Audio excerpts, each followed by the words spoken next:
Hi everyone, I'm Gabrielle. Today I wanted to talk a little bit more about renegotiating our relationship with mistakes.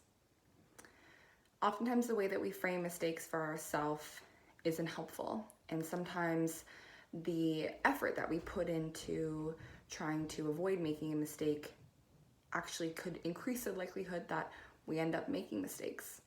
And that can happen sometimes because we get so worked up about a situation that we're trying to avoid and not be a part of, that we're not really focused anymore, or we're not clear-headed, we're not grounded in that moment.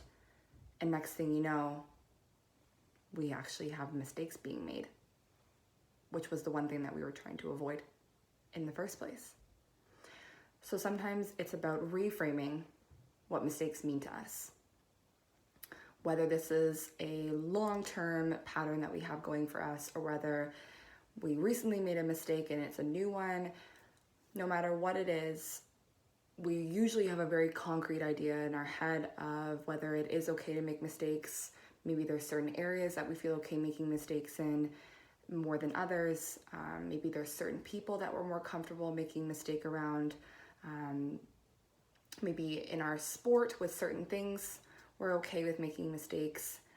Maybe at work, whatever the situation may be, I'm going to encourage you to think about, when you think about a mistake, is that okay or is that not okay? Is it okay for it to happen? Is it okay for mistakes to happen? And for yourself, what does it mean? What happens next for you? Do we get down on ourselves, or do we move forward?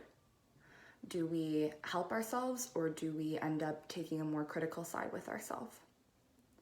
So just something that I really encourage you guys to think about further, and you can leave comments and let me know what you think around what your relationship is like with mistakes.